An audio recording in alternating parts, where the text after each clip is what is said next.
The first time Cole Harrison saw her, he forgot how to tie his own tie. This is the story of how a single father's broken heart found its way back to beating again, and how the most powerful woman in corporate America discovered that sometimes the greatest strength is found in surrender. But what nobody expected was this: the secret she'd been hiding could destroy everything they were building together. Cole stood in the elevator of Harrison Logistics, his fingers fumbling with the silk fabric around his neck for the fourth time that morning. The Windsor knot he'd perfected over 15 years of corporate meetings had suddenly become an impossible puzzle. His reflection in the polished elevator doors showed a man who looked put together on the outside, tailored charcoal suit, freshly shaved jaw, dark hair styled with just enough product to suggest effort without trying too hard. But his eyes told a different story. They carried the weight of sleepless nights, of bedtime stories read with manufactured enthusiasm, of parent-teacher conferences attended alone, of a 4-year-old daughter who still sometimes asked when mommy was coming home. The morning had started the way too many mornings started. Harper had spilled cranberry juice across his first tie while reaching for her cereal bowl, tears already welling in her eyes before the liquid even hit the floor.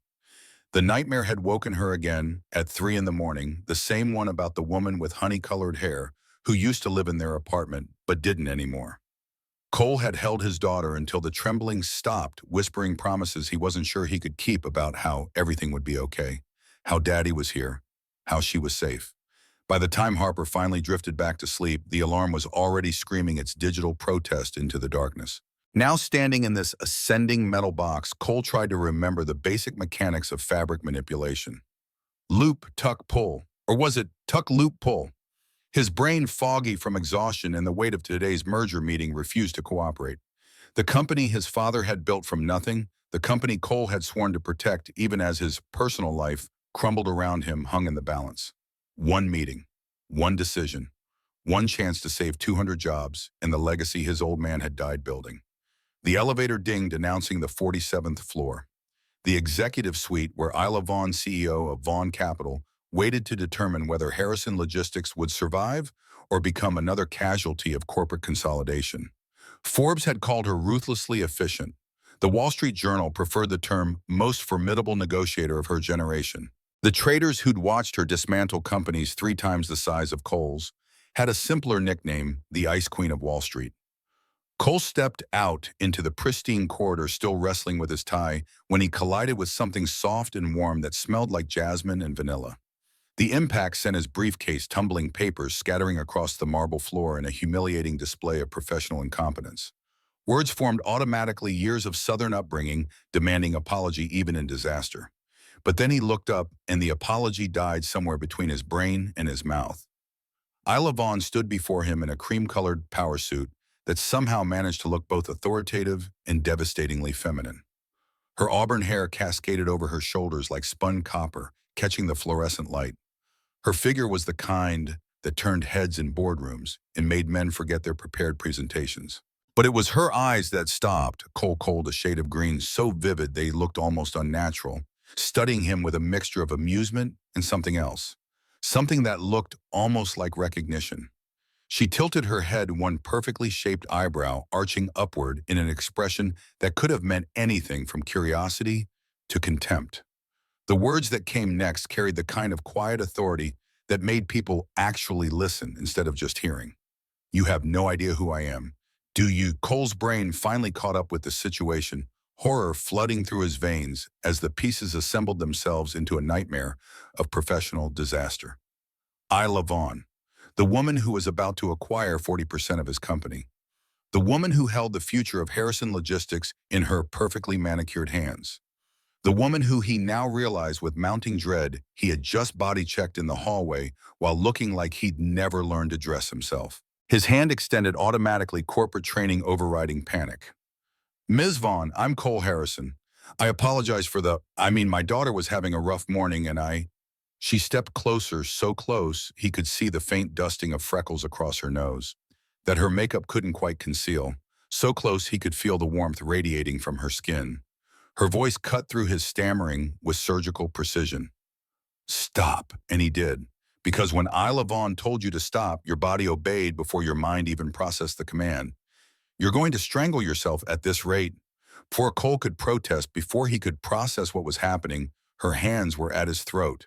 Not aggressive, not threatening, but deliberate and steady as she began untangling the mess he'd made of the silk. She was close enough now that he could count her freckles, close enough to notice the way her lips pressed together in concentration as she worked, close enough to feel his heart hammering against his ribs like it was trying to escape his chest entirely.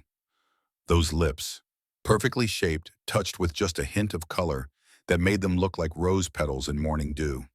He couldn't stop staring at them, couldn't stop wondering what they would feel like, couldn't stop his imagination from running wild in directions that had no place in a corporate corridor at 9 in the morning. Her fingers moved with practiced efficiency, loosening the knot, smoothing the fabric, rebuilding what he'd destroyed. The tie settled against his chest in a perfect Windsor, the kind he used to tie without thinking before his life fell apart. But she didn't step back. Her hands lingered on his collar, adjusting, perfecting, and when she looked up, her green eyes were darker than they'd been moments before. The words came out barely above a whisper, but they hit him like a physical force. "Stop staring at my lips like that. If you keep it up, I'll forget we're at work."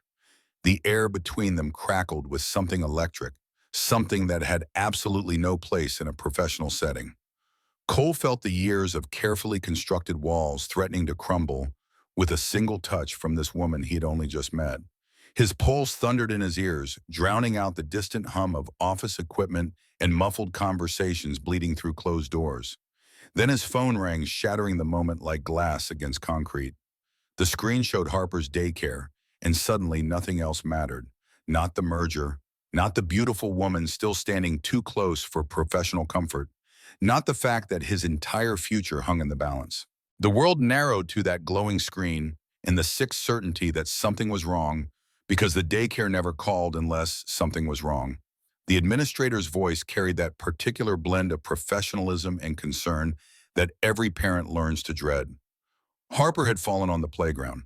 Nothing serious, just a scraped knee and bruised pride, but she was asking for her daddy, crying, refusing to be comforted by anyone else. The same story that had played out a dozen times in the 2 years since Cassidy had walked out the door. The same impossible choice between being there for his daughter and being there for his responsibilities. Cole's throat tightened as the words formed, each one feeling like a confession of failure. "I have to go. My daughter, she needs me. Please tell the board I'll be there as soon as I can." I just... Isla's expression shifted, softened in a way that surprised him more than anything else that morning. The Ice Queen melted just enough to reveal something human underneath, something that understood the weight of what he was carrying. "I'll handle the board. Go be with your daughter. We'll reschedule." Cole stared at her, waiting for the catch, the condition, the subtle reminder that in the corporate world, family emergencies were weaknesses to be exploited. But none came. Isla Vaughn, the woman they called ruthless, simply nodded toward the elevator and turned away. He made it to the daycare in record time, his expensive shoes pounding against the sidewalk as he ran the last 2 blocks. Rational thought had abandoned him somewhere around the 3rd block, replaced by pure parental instinct and the primal need to reach his child. Harper sat in the nurse's office, her small face streaked with tears, a rainbow bandage wrapped around her knee like a badge of honor. The moment she saw him, she launched herself into his arms with a sob that broke something inside his chest. Her tiny fingers clutched his suit jacket like a lifeline, her voice muffled against his neck. "Daddy, I fell down and it hurt, and I wanted you and you weren't there." The words hit him harder than any corporate negotiation ever could. Every missed school event, every late pickup, every time he'd chosen conference calls over playground visits came flooding back in a wave of guilt so powerful it threatened to drown him. His voice came out rough, choked with emotion he couldn't quite contain. "I'm here now, baby girl. Daddy's here now. I've got you." He held her for a long time, letting her tears soak into his shirt, letting the world outside that small room fade into insignificance. This was what mattered. This tiny human being who depended on him for everything, who looked at him like he hung the moon and stars, who had no idea that sometimes her daddy felt like he was drowning in the weight of doing it all alone. When he finally looked up, his phone had accumulated 17 missed calls and 42 new emails. The merger meeting had been postponed indefinitely. His assistant had texted him 7 times in increasing states of panic, and there was one message from an unknown number that simply read, "Hope your daughter is okay." I Cole stared at that message for a long moment, something warm and unexpected blooming in his chest. In a world of corporate sharks and calculated moves, Isla Vaughn had done something genuinely kind. He saved her number without really thinking about why, without questioning the impulse that told him this moment mattered in ways he couldn't yet understand. 3 days passed before their rescheduled meeting. 3 days of Cole preparing himself for the corporate battle he knew was coming, building his defenses back up, reminding himself that Isla Vaughn's moment of kindness didn't change the fundamental nature of their relationship.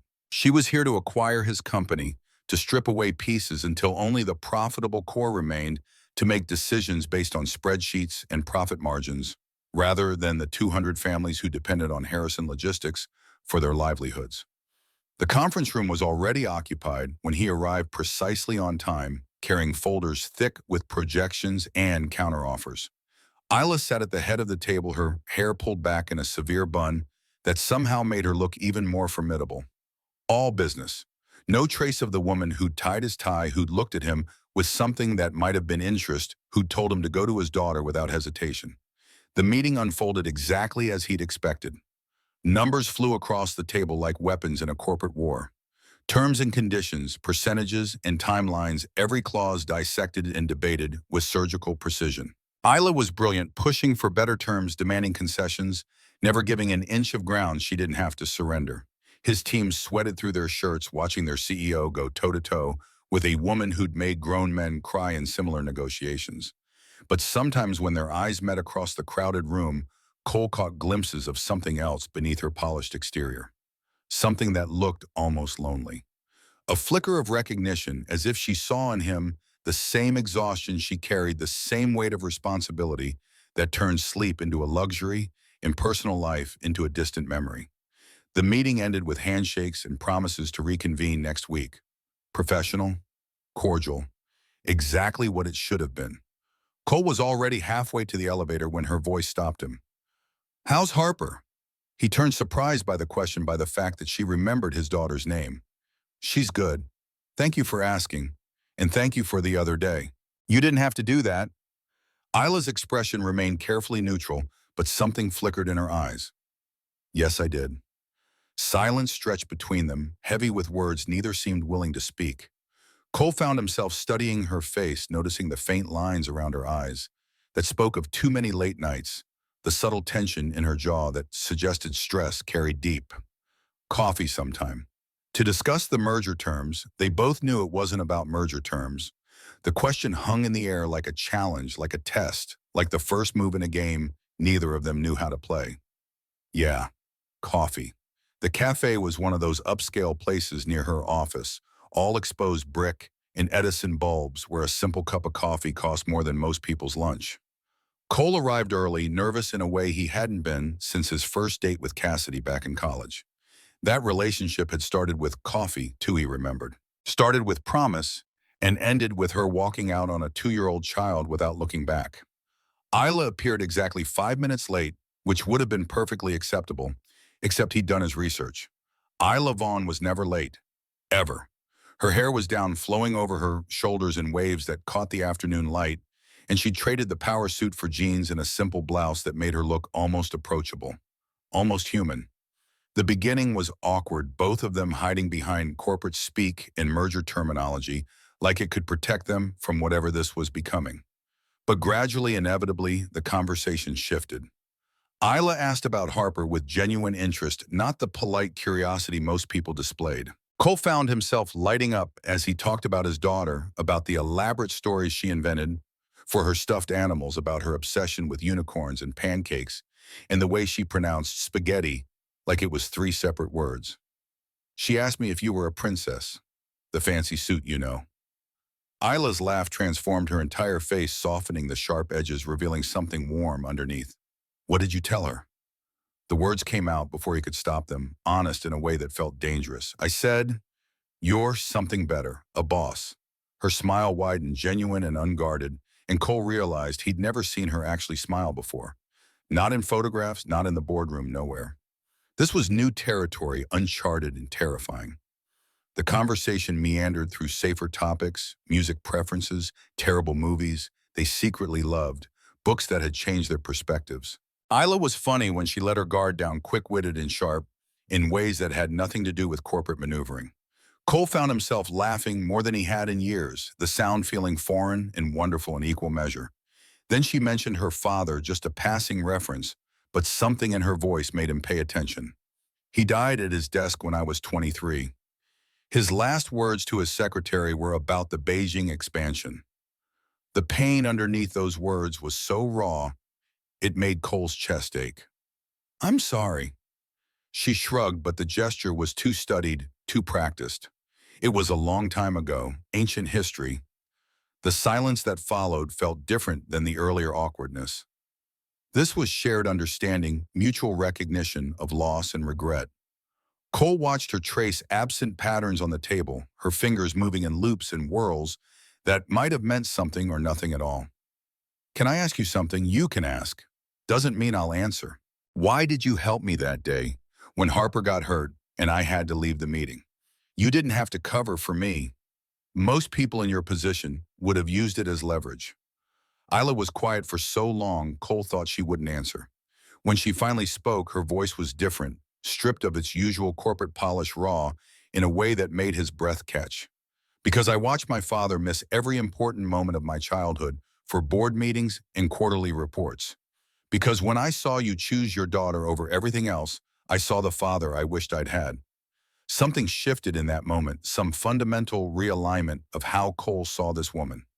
Not the ice queen, not the ruthless negotiator, just Isla, tired and lonely and carrying her own weight of regret. His hand moved across the table without conscious thought, fingers closing around hers in a gesture of comfort that felt as natural as breathing. She didn't pull away. Her skin was soft and warm, and when she looked at him, there were tears glistening in her eyes that she was trying desperately not to let fall. The coffee that was supposed to last 30 minutes stretched into 2 hours. They talked about everything and nothing, the kind of conversation that felt like discovering a secret language only the two of them spoke. When they finally left, stepping out into the evening air that had turned crisp with approaching autumn, Isla touched his arm with a gentleness that made his heart stutter. "Same time next week." "It's a date." They both froze at the word, eyes meeting in mutual acknowledgement of what they'd just implied. Cole opened his mouth to backtrack to make it casual and meaningless, but Isla's smile stopped him. "I know what you meant." But she was still smiling when she turned away, and Cole found himself grinning like an idiot as he watched her disappear into the crowd. The next 6 weeks passed in a blur of coffee meetings that turned into lunch meetings that turned into late dinners, supposedly about discussing quarterly reports. Cole knew they weren't fooling anyone, especially themselves.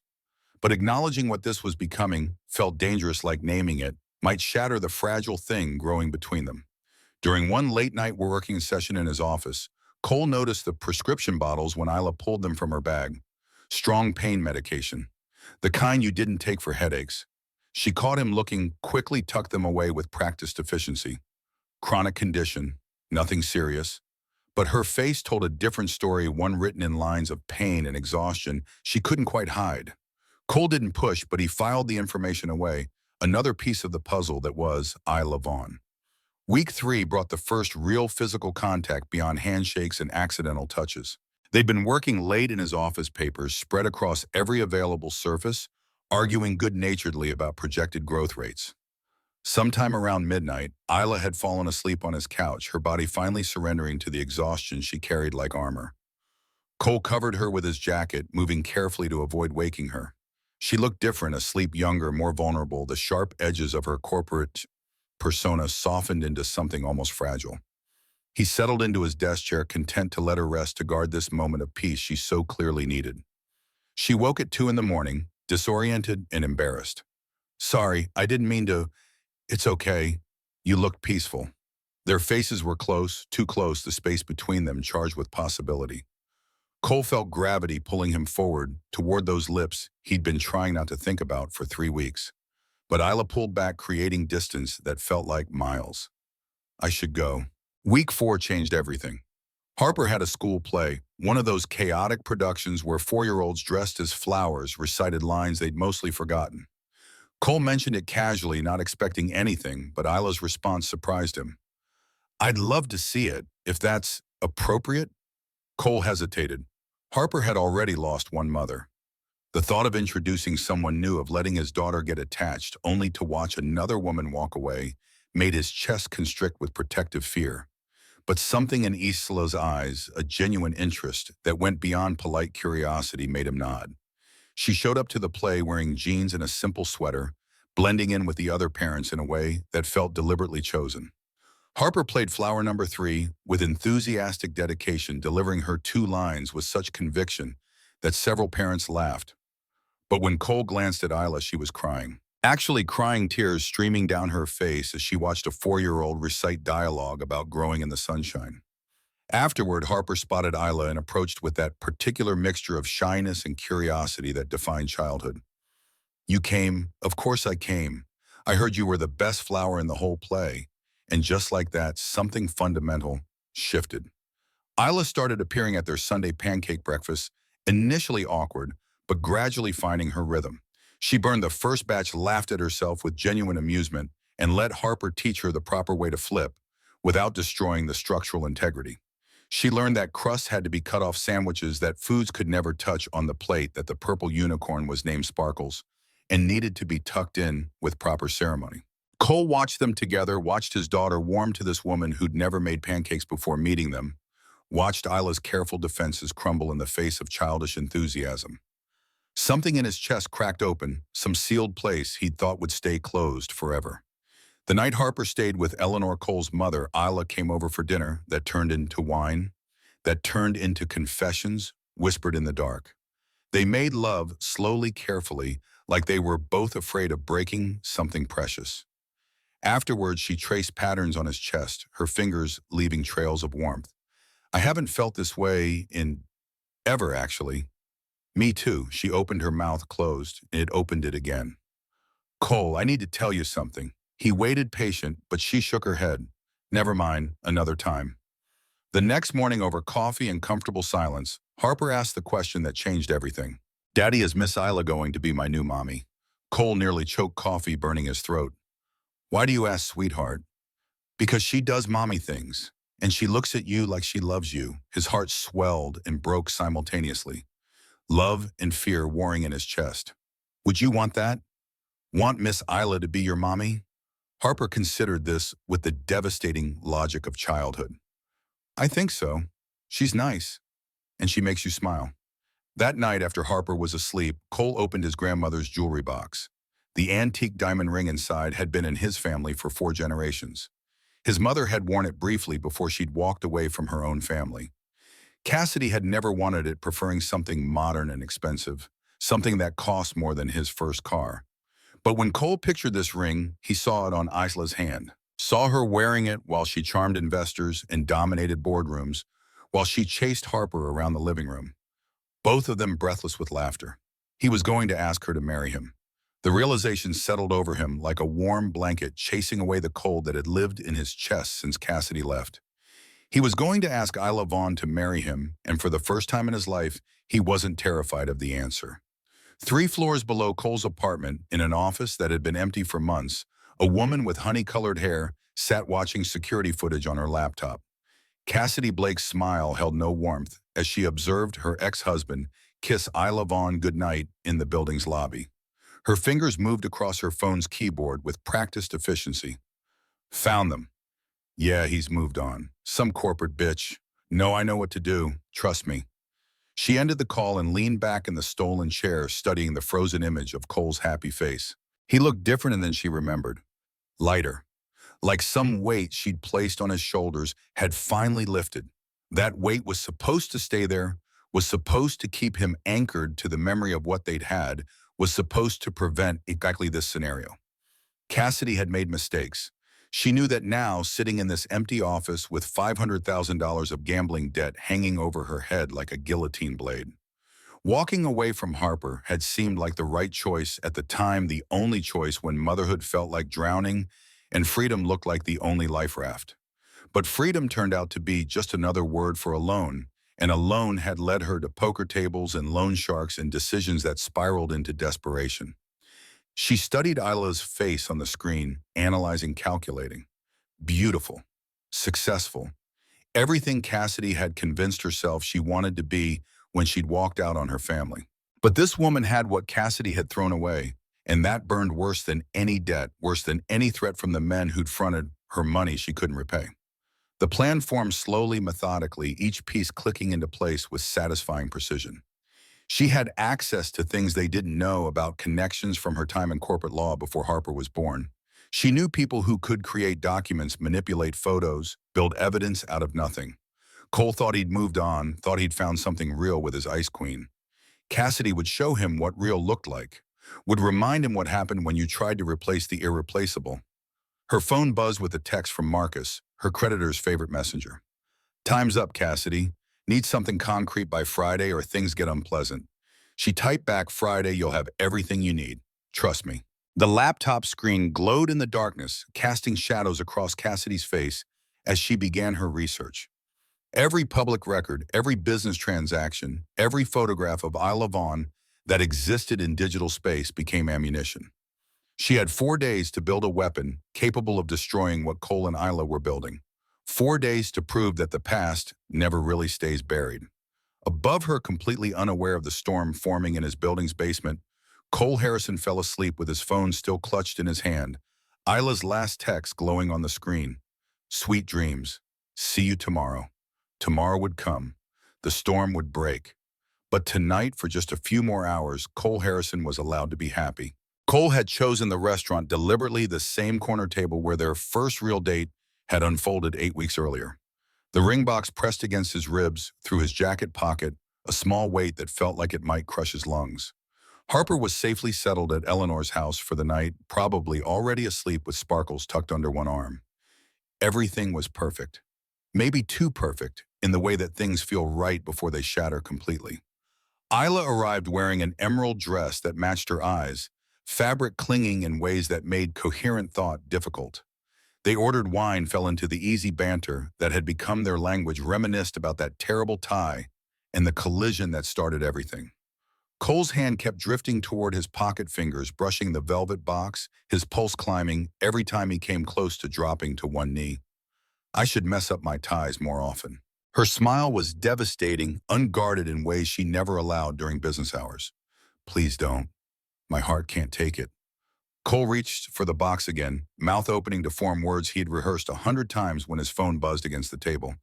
A text from an unknown number, just 7 words that turned his blood to ice.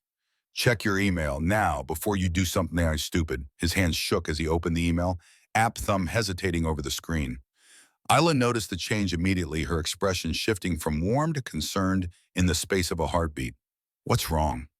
The words stuck in his throat. "I need to check something. Give me a minute."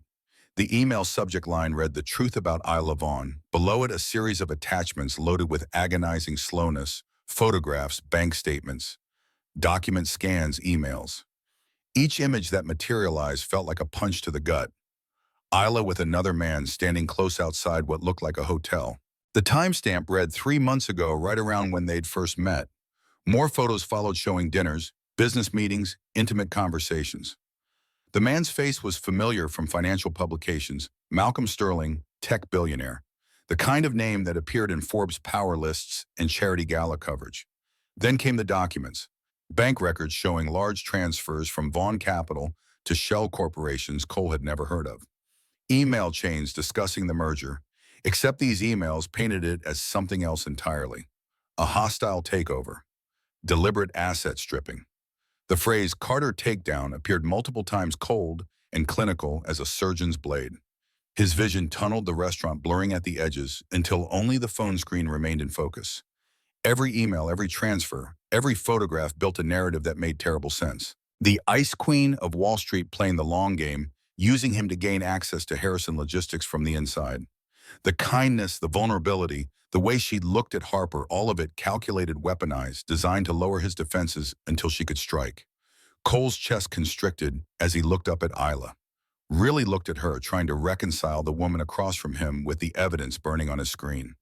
She'd stopped mid-sip of her wine, the glass frozen halfway to her lips, reading the devastation on his face with those 2 green eyes. "Who is Malcolm Sterling, Dia?" The question came out flat, emotionless, all the warmth he'd been carrying for weeks stripped away, and replaced with something cold and hard. Isla blinked, confusion flickering across her features. My ex-fiancé. But that was 3 years ago. Why? Cole turned the phone around, let her see the photos, watched the color drain from her face as she scrolled through the evidence. Her fingers trembled slightly, the first crack in her usual composure he'd ever witnessed outside of private moments. This isn't what it looks like. Cole, I swear to you this is all fabricated. I haven't seen Malcolm in years. These emails are doctored. The bank records, how am I supposed to believe that the words tasted like ash in his mouth? You're telling me someone created this entire elaborate package of lies just to what? To make me doubt you.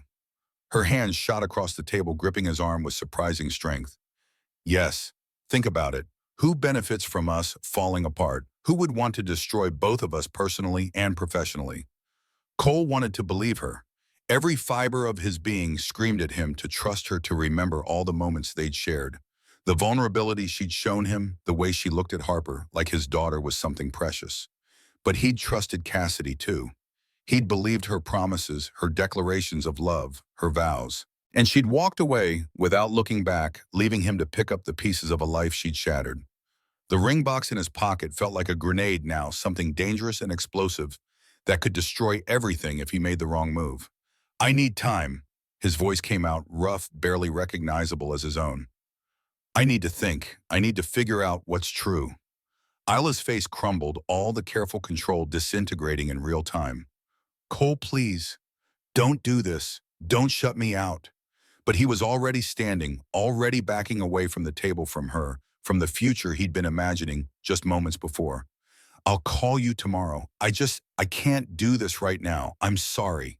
He left her sitting there, tears streaming down her face into wine that cost more than most people's car payments. Left her surrounded by the ruins of their perfect evening. Left her holding pieces of evidence that might be real or might be lies. Left her with words unspoken and a ring she'd never see. The walk home took an eternity and no time at all. Cole's apartment felt too empty, too quiet, haunted by ghosts of the future he'd been building. He poured himself bourbon he didn't want, sat in darkness he couldn't escape, and pulled up the email again on his laptop, where the screen was bigger and the evidence even more damning. Every photo looked real. Every document bore the right letterheads, the right signatures, the right metadata.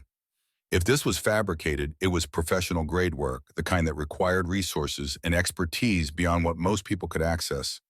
But if it was real, his phone buzzed, Isla probably, calling to explain, to beg, to try one more time to convince him. Cole let it go to voicemail, couldn't bear to hear her voice right now. Couldn't trust himself not to cave under the weight of his own desperate hope. The next 72 hours passed in a fog of functional depression. Cole went through the motions at work, signed documents without reading them, attended meetings where he contributed nothing of value.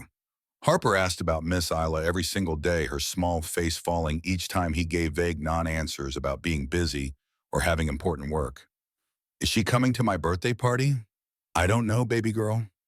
The light in his daughter's eyes dimmed, and Cole hated himself for putting it there.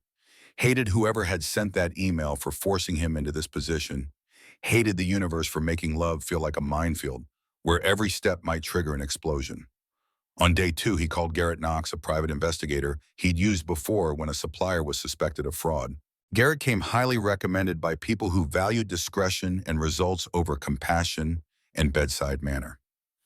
The investigator's office smelled like coffee and cigarettes, despite the prominent no smoking sign on the wall. Garrett himself looked exactly like his voice sounded on the phone, weathered, cynical, the kind of man who'd seen enough of humanity's dark side to develop permanent skepticism. Cole slid the envelope across the desk, everything printed and organized with the meticulous attention to detail that usually served him well in business.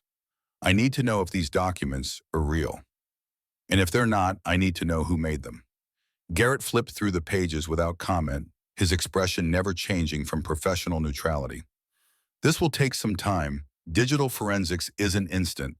How much time? 48 hours for preliminary findings. Maybe less if I catch a break.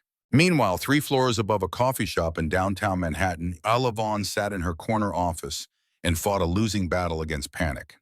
Her head of security, a former FBI agent named Thomas Reeves, worked his network with quiet efficiency, tracing the anonymous email through layers of encryption and proxy servers. It's professional work, but not perfect. Whoever did this knows what they're doing, but they're not government-level sophisticated. Isla's fingers drummed against her desk, a nervous habit she usually suppressed. Can you find them? Given enough time, yes, but time is exactly what we don't have. The merger hung in the balance, not because of board concerns or financial projections, but because the man she'd fallen for thought she was playing him. Every instinct screamed at her to call Cole again, to show up at his door to make him listen. But she'd built an empire on strategic patience, on waiting for the right moment to strike, on never acting from desperation. Except this wasn't business. This was Cole and Harper, and the future Isla had started letting herself imagine, despite every promise she'd made to never be vulnerable again. On the morning of day 3, Garrett Knox called with preliminary findings. The photographs are real images, but the timestamps are fabricated. Metadata doesn't match. These were taken approximately 3.5 years ago, then digitally altered to appear recent. Cole's grip tightened on his phone, hope and dread warring in his chest. What about the emails? Still analyzing, but I found something else. Something you need to know about. What's your ex-wife, Cassidy Blake? She's in New York, has been for about 6 weeks, and she's been watching you. Everything clicked into place with sickening clarity.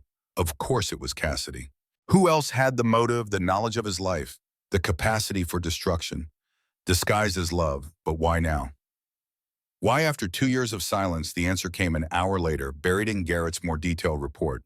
Cassidy had gambling debts totaling just over $500,000 owed to people who didn't accept payment plans or negotiate interest rates. She'd burned through her trust fund, maxed out credit cards, exhausted every legal option. The kind of desperation that made people do terrible things. But the report contained something else, too. Something Garrett had uncovered while digging into the fabricated evidence. Medical records for Isla Vaughn pulled from the same hack that had yielded the fake emails. Stage 4 endometriosis, chronic pain management. Fertility prognosis, severely diminished potential for natural pregnancy, less than 15%. Cole stared at the medical terminology pieces falling into place. The pain medication. Her comment about almost having a daughter. The hesitation he'd sensed whenever Harper got too close. Isla had been hiding this, carrying it alone, probably terrified that he'd leave her, just like Malcolm Sterling apparently had when faced with the same truth. He checked the time, nearly midnight, and didn't care. Some conversations couldn't wait for morning, for proper timing, for the sun to rise on a world that made sense again. Isla's penthouse occupied the top floor of a building that probably cost more than Harrison Logistics was worth. Cole had never been here before, had deliberately kept their relationship away from her personal space, maintaining boundaries that now seemed absurd. The doorman recognized him from photos or security briefings, waved him through without question. She answered the door in yesterday's clothes, hair tangled, makeup smeared, looking nothing like the Ice Queen, and everything like a woman who'd been crying for 3 days straight. Her eyes widened when she saw him, surprise and hope and fear all tangled together in her expression. I know about the endometriosis. Isla froze, every muscle in her body going rigid. How did you? My investigator found medical records in the hack. The same hack that created the fake evidence. I'm sorry, I shouldn't have. Is that why you're here, to tell me you don't want damaged goods? The bitterness in her voice cut deeper than anger ever could. Cole stepped forward, crossing the threshold uninvited, closing the door behind him with gentle finality. What? No, Bob, no, Isla, I'm here to apologize. She crumbled then, all the walls coming down at once. 3 days of holding herself together, shattering under the weight of those words. The Ice Queen of Wall Street dissolved into someone smaller, more fragile, more human than anyone got to see. Tears flowed freely now. Mascara tracking down her cheeks in dark rivers, her breath coming in hitching gasps that spoke of pain held too long. I was going to tell you, that night at dinner I was going to explain everything. About the condition, about Malcolm, about why I'm so terrified of this. Cole's arms went around her, automatically pulling her against his chest, feeling her shake with the force of emotions too big to contain. Why didn't you tell me before? Her voice came out muffled against his shirt. Because every man I've ever told has left. They want biological children, a perfect family, someone who isn't broken. The word hung between them, sharp and ugly, and so completely wrong that Cole had to physically pull back to look at her face. I already have a perfect family, Harper, and I want you in it. Fresh tears spilled over, but these looked different. Less despair, more disbelief, like she couldn't quite process what he was saying. Isla's story came out in fragments, pieces of a past she'd kept locked away. Malcolm Sterling had proposed after 2 years together, had talked about children and legacy and building an empire together. Then she told him about the endometriosis, about the scarring and the pain and the statistical improbability of natural conception. He'd left within a week citing incompatibility and different life goals, but really just saying she was defective without using the actual word. That's when the ice formed. That's when she'd thrown herself into work, building Vaughn Capital into something so powerful that no one could hurt her, so imposing that vulnerability became impossible. Until Cole crashed into her in that hallway, unable to tie his own tie, looking lost and overwhelmed and completely genuine. I should have trusted you. Cole's voice came out rough with regret. I should have known. You had every right to doubt. The evidence looked real. I would have doubted too, but I know you. I know your heart. Isla's laugh held no humor. Do you? Because I'm still learning how to use it. Cole cupped her face in his hands, thumbs brushing away tears that kept falling despite her best efforts. Then let me teach you. The kiss was different this time. Not tentative like their first, not playful like the ones that followed, but desperate and claiming and apologizing all at once. Isla kissed him back like he was oxygen, and she'd been drowning like 3 days apart, had been 3 years, like she was trying to memorize the taste and feel and reality of him before it could disappear again. When they finally broke apart, both breathing hard, Cole reached into his pocket and pulled out the ring box that had been burning a hole there for days. Isla's eyes went wide, and her hand flying to her mouth. I was going to ask you that night, at the restaurant, before the email, before the doubts, before everything fell apart. He dropped to one knee right there in her penthouse foyer, surrounded by modern art and floor-to-ceiling windows showing Manhattan's glittering skyline. The ring caught the city lights throwing prisms across her face. Isla Vaughn, will you marry me? Will you be Harper's mother? Will you build a life with us, whatever that life looks like? The tears came harder now, but she was nodding, trying to form words around the sobs. Yes, God, yes, yes to all of it. The ring slid onto her finger perfectly, like it had been made for her hand, like it had been waiting generations for exactly this moment. Isla stared at it through tears, turning her hand to watch the diamond catch the light. I can't give you more children. I can't give Harper siblings. The doctor said. Cole pulled her down onto the floor beside him, both of them kneeling in the entryway like supplicants at an altar. I don't care. Harper has enough love in her heart for an army, and so do I. They sat there for a long time holding each other, letting the reality of the moment sink in. Engaged, building a future, choosing each other despite every reason the universe had given them to walk away. Then Cole's phone rang. Eleanor's number flashing on the screen sent ice through his veins. His mother never called this late unless something was catastrophically wrong. He answered with hands that had started shaking before he even heard her voice. Daniel, you need to come home. Now, what happened? Her voice cracked, years of maternal strength fracturing under stress. It's Harper. Cassidy took her. The world stopped. Sound disappeared, replaced by a high-pitched ringing that might have been his pulse or might have been reality breaking. His mother's voice continued, explaining how she'd only stepped inside for a moment, how Harper had been playing in the backyard, how she'd found the note Cassidy left behind. Cole's hand clenched around the phone hard enough that the case creaked. What note? You took my life. Now I'm taking what's mine. Come alone to the address below. Tonight, or you'll never see her again. The address was some warehouse in the industrial district, the kind of location that showed up in crime dramas right before someone died. Classic movie villain territory, except this was his daughter, his Harper, his whole world concentrated in one small body that trusted him to keep her safe. Isla grabbed his arm, reading the devastation on his face. What happened? He could barely form the words.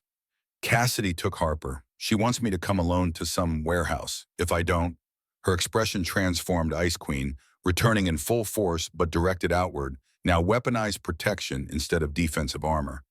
If we call the police, Cassidy might panic, might hurt Harper. The "we" didn't escape his notice. Cole had been prepared to do this alone, to face his ex-wife and whatever trap she'd laid, because that's what the note demanded. But Isla wasn't asking permission, wasn't offering help as a favor. She was stating facts, making plans, becoming the strategist that made her feared in boardrooms. I'll go in, negotiate, buy time. Isla's eyes flashed with something fierce. And I'll get Harper out the back way. It's dangerous. Cassidy is desperate, and that little girl asked me last week if I was going to be her mommy. I said maybe someday. Well, someday is today, and mommies don't abandon their kids. Something shifted in Isla, then some fundamental transformation from the woman who burned pancakes and cried at school plays into something harder, more determined, more capable of violence if that's what protecting Harper required. She pulled out her phone, fingers moving with practiced efficiency. Within 20 minutes, a team assembled in Isla's living room. Thomas Reeves brought tactical equipment in a grim expression that suggested he'd done this before. Declan Cross, her ex-Navy SEAL bodyguard, arrived with gear that was definitely not legal in New York City. Garrett Knox showed up unbidden, claiming he had been monitoring Cassidy's movements and knew something was wrong. The warehouse squatted in the industrial district, like a tomb, all broken windows and rust-stained metal. Single bulb lighting spilled through cracks in the loading bay door, casting jagged shadows across cracked pavement. Cole's Mercedes looked absurdly out of place here, gleaming paint and leather seats surrounded by urban decay. He went in through the front, as planned, hands visible, weaponless, except for desperation and love. The interior smelled like oil and abandonment, years of disuse creating an atmosphere that felt post-apocalyptic. Harper sat on a folding chair in the center of the space duct tape, loose around her wrists, loose enough that Cole knew Cassidy hadn't really wanted to hurt her, just scare her. His daughter's eyes went wide when she saw him, tears already streaming down her small face. Daddy, the word echoed through empty space, bouncing off metal walls and concrete floors. Cole's heart threatened to break free from his chest, every instinct screaming at him to run to her, to grab her, and run, and never stop running. But Cassidy stepped from the shadows, and he forced himself to stop, to wait, to play whatever game this was. She looked different than he remembered. Thinner, harder. The honey-colored hair was the same, but everything else had changed in 2 years. Stress had carved lines around her eyes, and something hunted lived in her expression, the look of someone backed into a corner with no good options remaining. You look good, Daniel. Success suits you. Her voice carried echoes of the woman he'd married, but twisted now, bitter with regret and resentment in equal measure. Cole kept his hands where she could see them, kept his voice calm despite the chaos raging inside. Let her go, Cass. This is between us. Is it because from where I'm sitting, this is about her, about what I walked away from, about what I want back? The truth spilled out in fragments, confessions mixed with justifications, mixed with genuine pain. The gambling debts, $500,000 to people who made loan sharks look friendly. The downward spiral after she'd left freedom, turning into isolation, turning into desperation. She'd thought she wanted to be rid of the burden of family, but freedom was just loneliness with better marketing. I made a mistake, Dan. I was young, scared, selfish. You can't kidnap your way back into her life. Cassidy's laugh held hysteria at its edges. Watch me. Either you pay off my debts and let me back in, or what, you'll hurt her, your own daughter. Her face crumpled, the gun in her hands shaking as control slipped. No, God, no. I could never. Then put the gun down. Isla's voice cut through the tension like a blade through silk. She emerged from the shadows behind Cassidy, calm, and controlled the Ice Queen in full effect. Declan and Thomas flanked her, moving with military precision, cutting off escape routes with professional efficiency. Cassidy whirled, guns swinging toward this new threat. You're the reason for all this. The replacement, the upgrade. Isla didn't flinch, didn't show fear, didn't give Cassidy anything to work with. No. You're the reason. You left. You made choices. Own them. The gun rose, pointing at Isla's chest, and Cole's world narrowed to that small circle of metal. But before he could move, before anyone could react, Harper's voice cut through everything. Stop. Stop it. I hate this. Everyone froze. Harper's tears flowed freely, now her small body shaking with the force of emotions too big for a 4-year-old to process. Her words came out choked but clear, carrying the weight of truth that only children can deliver without filter. I don't want a mommy who points guns. I don't want a mommy who left me. I want Miss Isla. She makes me pancakes and reads me stories and doesn't scare me. The final words hit like physical blows, each one driving nails into Cassidy's resolve. You're not my mommy anymore. Miss Isla is. The gun dropped from nerveless fingers, clattering against concrete with terrible finality. Cassidy sank to her knees, everything that had been holding her together collapsing under the weight of her daughter's rejection. Sobs racked her body, raw and ugly and completely genuine. I'm sorry. I'm so sorry. I just wanted, I don't even know what I wanted. Thomas and Declan moved in immediately, securing the weapon, securing Cassidy, doing their jobs with professional detachment. But Isla ignored them, running to Harper, untying the duct tape with shaking hands, pulling the little girl into her arms with fierce protectiveness. Harper buried her face in Isla's shoulder, tiny hands clutching at expensive fabric like it was the only solid thing in a collapsing world. I want to go home, Mommy. The word hung in the air, transforming everything. Isla's eyes met Cole's over Harper's head, tears streaming down her face now. All the ice melted away, leaving only the woman underneath. Okay, baby, we're going home. Garrett had called the police despite instructions, otherwise deciding that some situations required official intervention regardless of what civilians wanted. Detective Martinez arrived with backup, taking statements, securing evidence, reading Cassidy her rights in that flat, professional tone that turned human tragedy into legal process. As they led Cassidy away in handcuffs, she looked back at Cole one final time. The hatred was gone, replaced by something that looked almost like relief. Take care of her. Take care of my little girl. Be the parent I couldn't be. Cole nodded, unable to form words, watching his ex-wife disappear into a police cruiser that would take her to jail, to trial, to consequences that had been building since the moment she'd walked out on her family. That night, Harper slept between Cole and Isla in Cole's king-size bed, small body curled into Isla's side like she belonged there. Isla stroked the child's hair with gentle repetition, the engagement ring catching lamplight with every pass. She called you Mommy? Isla's voice cracked around the words. I know. Is that okay? Cole leaned over to kiss her forehead, tasting salt from tears she couldn't stop. That's everything. Morning came with watery sunlight and Harper's quiet questions over breakfast. She was subdued but not traumatized, resilient in the way children can be when they feel safe again. The conversation about what had happened, about what came next, unfolded gently. Miss Isla, yes. Sweetheart, you're not gonna leave, right? Like her, Ola knelt down to Harper's level, taking small hands in hers, making eye contact in that way adults do when they need children to really hear them. Harper, I need you to listen carefully.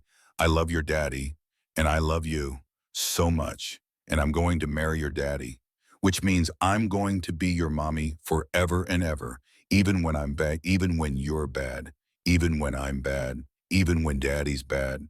Harper giggled despite herself. That's a lot of bad. Good thing love is bigger than bad. Later that afternoon, after Harper had been distracted by cartoons and coloring books, Isla's phone rang with a number she recognized immediately. Her fertility specialist, Dr. Amanda Chen, calling about the experimental treatment they'd discussed months ago. Cole only caught fragments of the conversation, medical terminology and percentages and cautious optimism. When Isla hung up, she looked dazed, like someone had just offered her something she'd stopped believing in. There's a new procedure for endometriosis.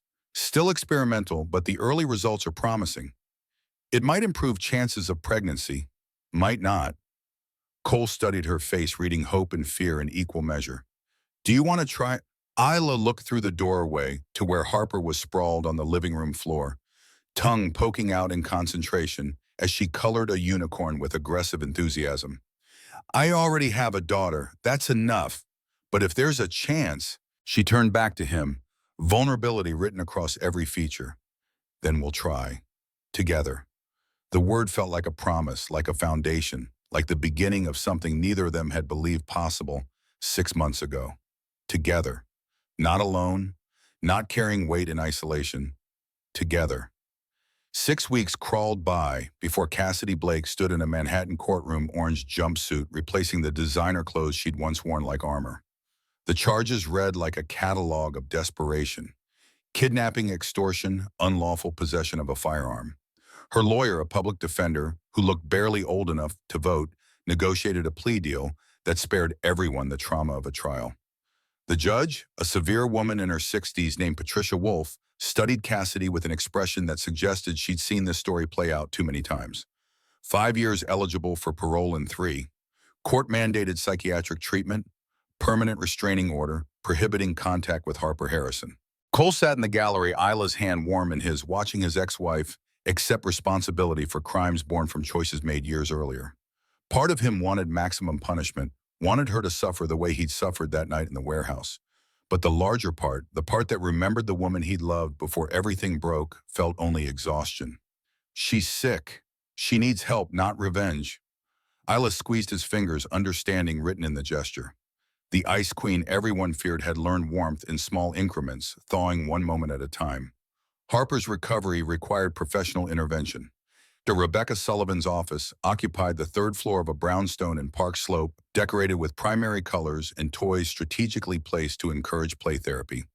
The psychologist herself radiated calm competence, the kind of presence that made frightened children feel safe and anxious parents feel heard.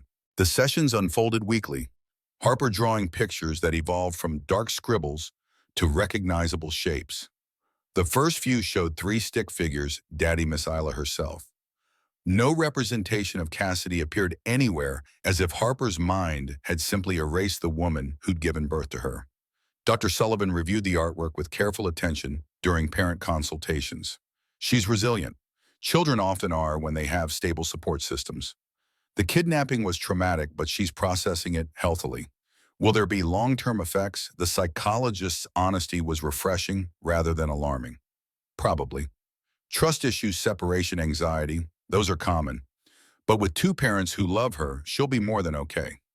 Cole and Isla attended their own therapy sessions twice a week, working through trust issues that ran deeper than Cassidy's interference.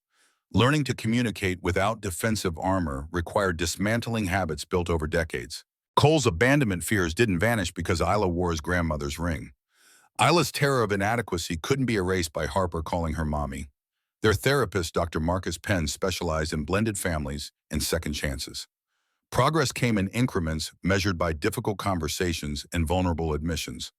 The work was exhausting, unglamorous, nothing like the romantic montages in movies where love conquered all obstacles through sheer force of feeling. But slowly, painfully, they learned. Cole learned to voice fears instead of retreating into silence. Isla learned that being needed wasn't the same as being used. Together, they built something more durable than passion. They built partnership. The Harrison-Vaughn merger finalized 3 months after the warehouse incident, becoming official in a conference room filled with lawyers and accountants who cared more about quarterly projections than human drama. They maintained separate offices, establishing professional boundaries that kept board members from questioning whether personal relationships compromised business judgment. The numbers didn't lie. Together, they were formidable. Harrison Logistics brought operational expertise and loyal client relationships. Vaughn Capital brought financial resources and strategic vision. The combination created something worth more than the sum of its parts, much like the relationship that had spawned it.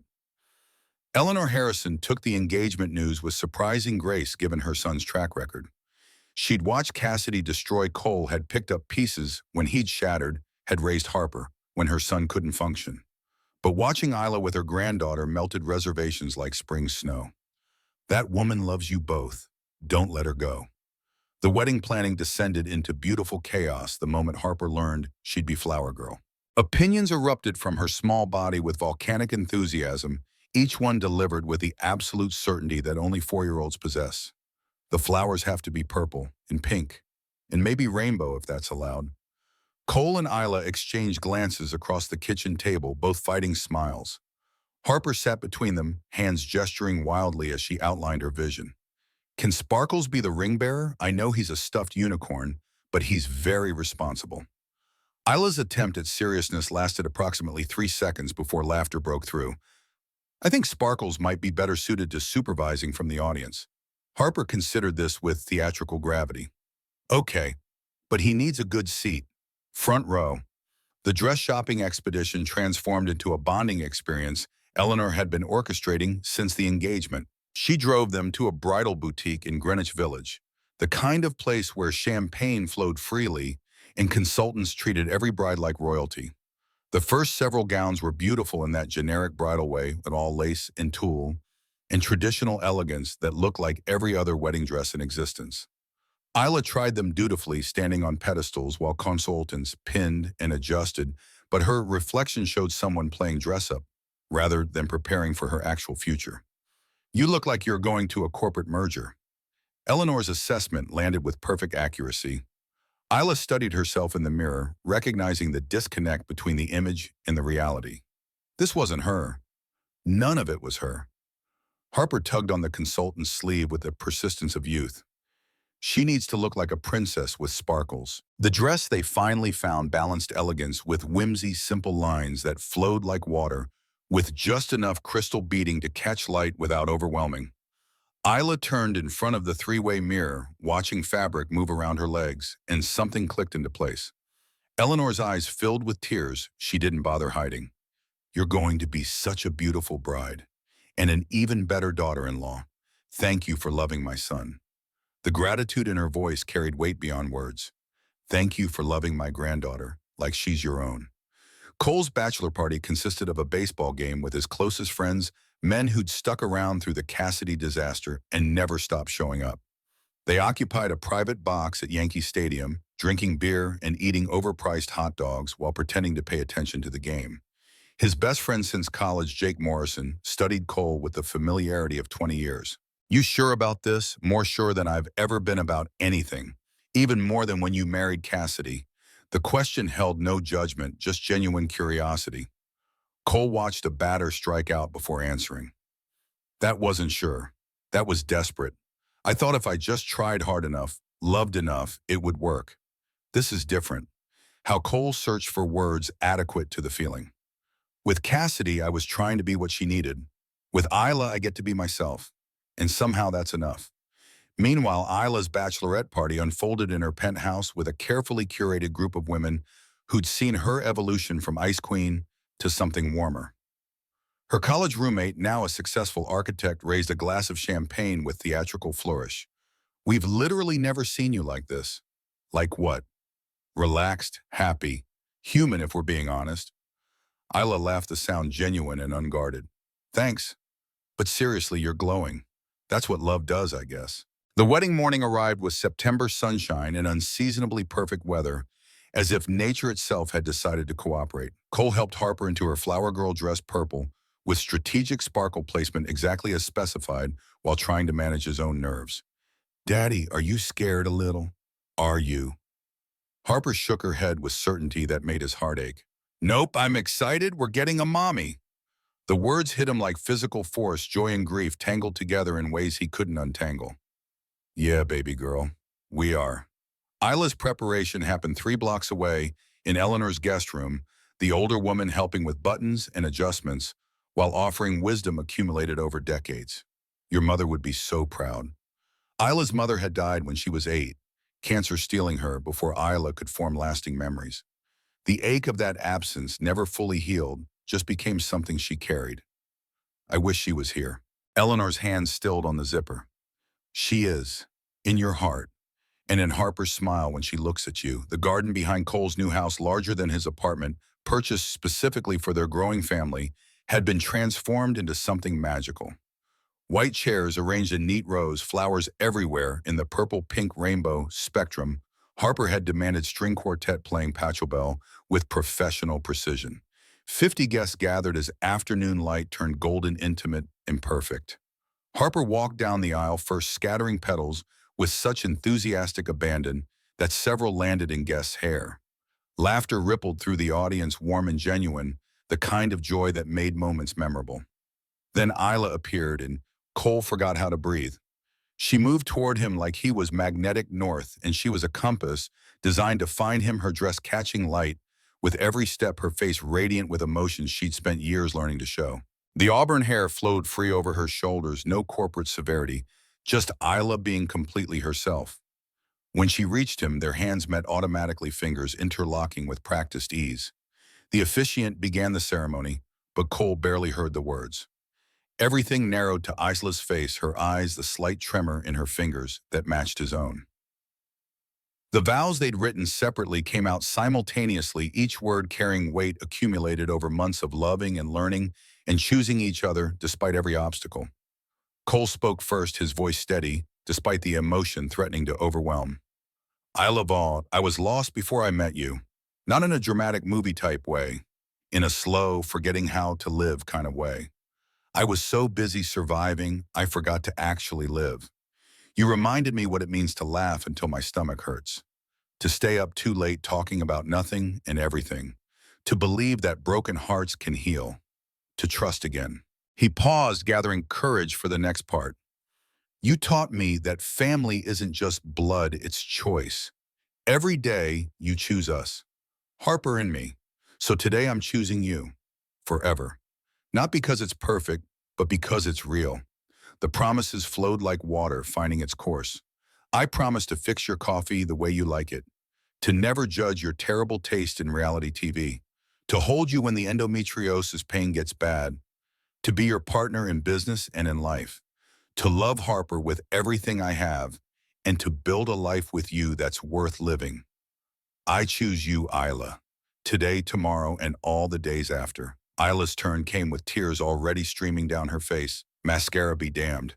Her voice cracked on the first words, but strengthened as she continued. Cole Harrison, I didn't believe in love before you. I mean, I believed it existed for other people.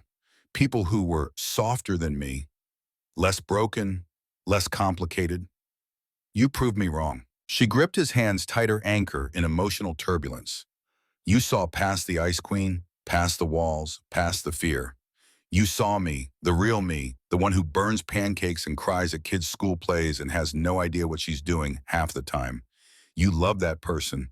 Even more impossibly, Harper loved that person too. The next part came out quieter, more vulnerable. I never thought I'd be a mother. Biology seemed to make that choice for me. But Harper taught me that being a mother isn't about biology. It's about showing up. It's about cutting crusts off sandwiches. It's about 2 a.m. nightmare comfort. It's about being there every day no matter what. Her voice strengthened again, carrying conviction that resonated through the garden. So today I'm vowing to show up. For you, for Harper, for our family. I promise to never stop fighting for us, to communicate even when it's hard, to trust you even when I'm scared, to love Harper with everything I have. I promise that our family, however it grows, whatever shape it takes, will be built on love, not biology. I choose you, Cole. I choose Harper. I choose us. Forever. The officiant opened his mouth to continue the ceremony, but Harper tugged on Isla's dress with the insistence of someone who had something important to contribute. Whispered words carried just far enough for the front rows to hear. I have vows too. Cole and Isla exchanged glances of surprise and delight, neither having planned for this moment. But Harper stood between them, small and serious, directing her words at Isla with 4-year-old sincerity. I'm little, so I don't know big words. But I love you, Miss Isla. I mean, Mommy, you make Daddy happy, and you make me happy, and you do Mommy things. She paused for breath, then continued with solemn determination. So I promise to be a good girl, mostly, and to love you forever and ever, even when I'm in trouble. Not a single dry eye remained in the garden. Eleanor sobbed openly into tissues she'd wisely brought in bulk. Jake wiped at his face with the back of his hand. Even the string quartet looked misty. The kiss, when it finally came, tasted like salt and joy and promises kept. Harper cheered so loudly several birds fled from nearby trees, her enthusiasm infectious enough that soon the entire garden erupted in applause. The reception flowed seamlessly from ceremony guests moving to tables arranged under string lights that would glow once sunset arrived. But the moment that would become family legend happened during the traditional father-daughter dance. Except it wasn't just father-daughter. Cole scooped Harper up, setting her small feet on top of his shoes while Isla's hand found his shoulder, her other arm circling around Harper's back. The three of them swayed together as Somewhere Over the Rainbow played a family unit complete in choosing each other. Harper sang along off-key, her voice carrying pure joy. Isla rested her head against Cole's shoulder, engagement ring, catching light with every movement. Cole held them both, these two females who'd somehow become his entire world, and thought about how close he'd come to missing this.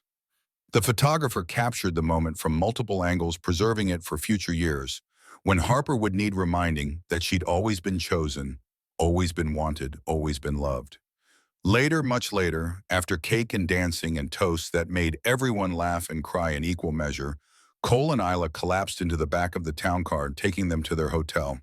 Harper had already departed with Eleanor, probably asleep before they had even left the reception. Mrs. Harrison. Isla smiled, testing the name on her tongue. It sounds strange. Good strange or bad strange? Good. Definitely good. They'd planned 2 weeks in Italy, a honeymoon that involved ancient architecture and wine country, and absolutely no children. The tickets were booked, hotels reserved, itinerary meticulously organized by Eleanor, who'd insisted they needed proper alone time. But the morning they were supposed to leave for JFK, Harper clung to Isla's legs with the desperation of someone convinced abandonment was imminent. Don't leave me. Please don't leave me. The kidnapping trauma surfaced in waves, usually triggered by transitions or separations. Sullivan had warned them about this, about how fear didn't follow logical timelines or convenient schedules. Cole and Isla locked eyes over Harper's head, entire conversations happening in silence. The decision formed without words, mutual understanding replacing discussion. 2 hours later, they stood in Eleanor's living room explaining the change of plans. Italy became Orlando. Romantic vineyard dinners became character breakfasts. Architectural tours became theme park rides. You can't bring a child on your honeymoon. Eleanor's protest lacked conviction, her eyes already soft with understanding. Isla smiled. Harper attached to her hip like a barnacle. Why not? She's part of this marriage. Magic Kingdom turned out to be exactly what they needed. Low stakes, high joy, focused entirely on making a small girl believe in magic again. Harper met Cinderella and burst into excited explanation about her new mommy, pointing at Isla with pride that made strangers smile. That's her. Isn't she beautiful? The princess, really, a theater major from Michigan, working her way through grad school, played her role perfectly. Almost as beautiful as you, princess. They watched fireworks over the castle that night, Harper sandwiched between them, holding both their hands. This is the best day of my whole life. Cole met Isla's gaze over Harper's head, mouthing words that didn't need sound. I love you. She mouthed back, I love you more. Harper, somehow sensing the exchange, squeezed both hands. I love you both the most. 3 months after returning from Orlando, Dr. Amanda Chen called about the experimental endometriosis treatment. Clinical trials showed 60% success rates for improving fertility, though success meant different things depending on severity of scarring. The procedure itself was outpatient laparoscopic surgery followed by 8 weeks of hormone therapy. Risks included infection, adverse reactions, possibility of worsening symptoms instead of improving some. No guarantees, just hope backed by preliminary data. What do you want to do? Isla watched Harper through the kitchen window, playing in the backyard with sparkles in an elaborate story involving unicorn kingdoms. I want to try, not because Harper isn't enough. She is, but because I want to give you a biological child, if I can. Cole's throat tightened. Isla, I don't need, I know, but I want to, for me, to prove I can. The surgery happened on a Tuesday morning in November, leaves turning gold outside the hospital windows. Cole held her hand until they wheeled her back, then paced the waiting room like an expectant father in a 1950s film. Eleanor had Harper probably spoiling her with ice cream and unlimited screen time. Recovery took 6 weeks of pain that made the condition's regular flare-ups look mild by comparison. Hormone injections, daily side effects ranging from mood swings to nausea to exhaustion that felt like gravity had tripled. Isla endured it with the same determination she brought to hostile takeovers, but some days the mask slipped. Harper didn't understand why mommy was sick, blamed herself with the magical thinking of childhood. Did I make her sick? Cole knelt to Harper's level hands on small shoulders. No, baby. Mommy's body is just working very hard right now, working on something special, working on what the answer had to wait. No point raising hopes that might shatter. 8 weeks post-procedure, Dr. Chen cleared Isla for pregnancy testing.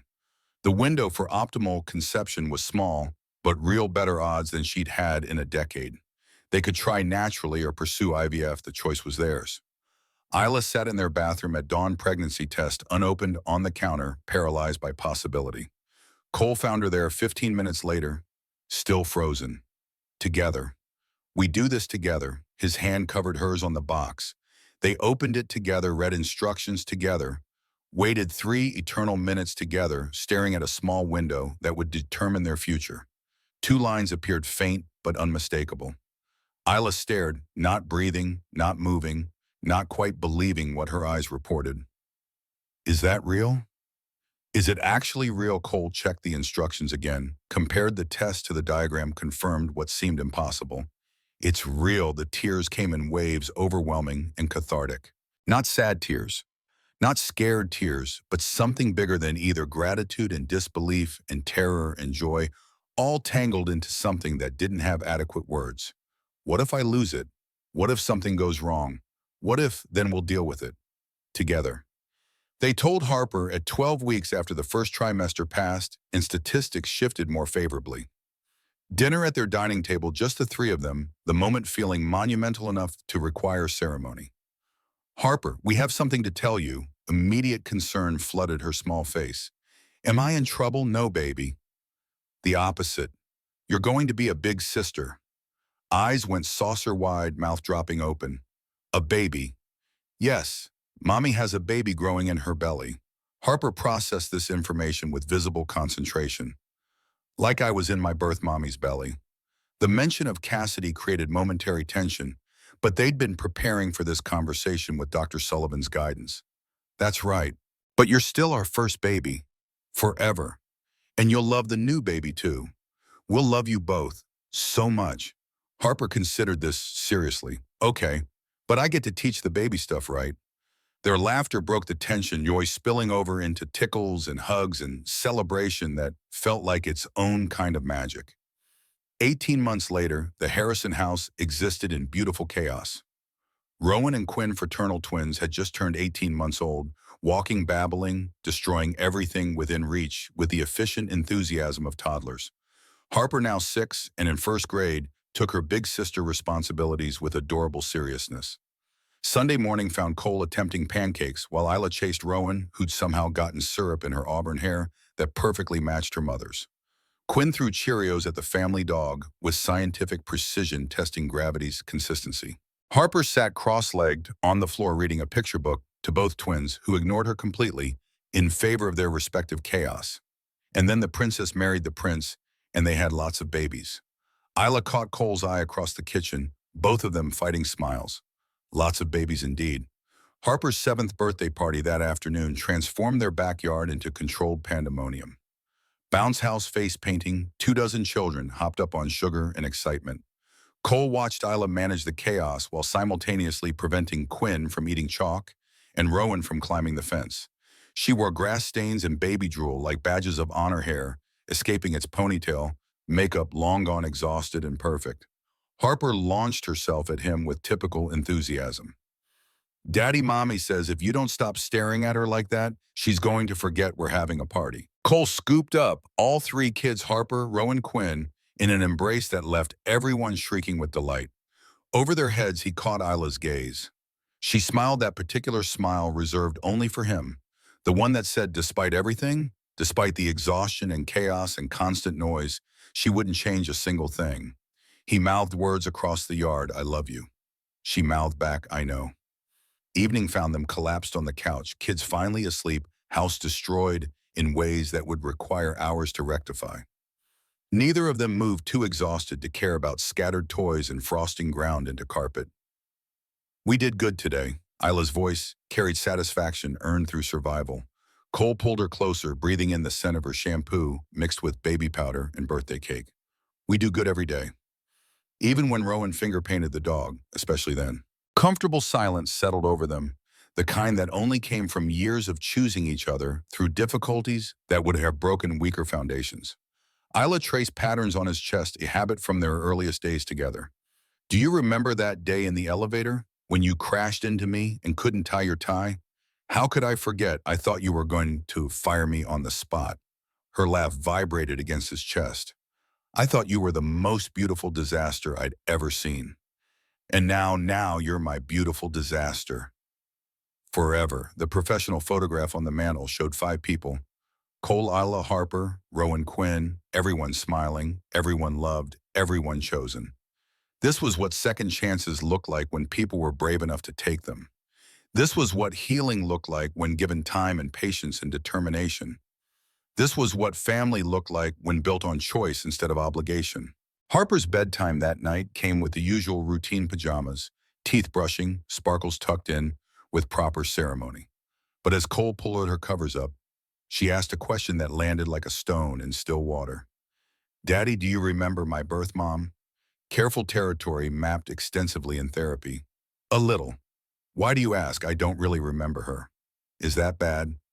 His hand found her hair stroking gently. "No, sweetheart. It's not bad at all. Sometimes I try to remember, but all I remember is being so. And now I remember pancakes and birthday parties and Mommy Isla's hugs. Those are good memories."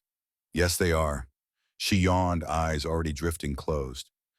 "Daddy, yeah, baby girl, thank you for finding Mommy Isla. We needed her." The words cracked something in Cole's chest, gratitude and grief mixing into emotion too complex for naming. "Yeah, we did." Isla appeared in the doorway just as Harper's breathing evened into sleep. She'd been listening, tears tracking down her face in the dim hallway light. Cole extended his hand, and she took it, moving into the room to kiss Harper's forehead with the gentle reverence of someone who understood what a gift this was. They left together, turning off the light, but leaving the door cracked, nightlight casting stars across the ceiling. The house settled around them, creaking and breathing like a living thing full of people they'd chosen and who'd chosen them back. Outside, the Manhattan skyline glittered through their windows, millions of lights representing millions of lives, each one carrying its own story of loss and hope and second chances. But inside this house, in this moment, Cole Harrison had everything that mattered. A wife who'd learned to trust, a daughter who'd learned to heal, twins who'd never know a world where they weren't wanted. A family built not on fairy tale perfection, but on daily choices to show up and keep showing up, no matter how hard it got. This was there forever, and it was just beginning.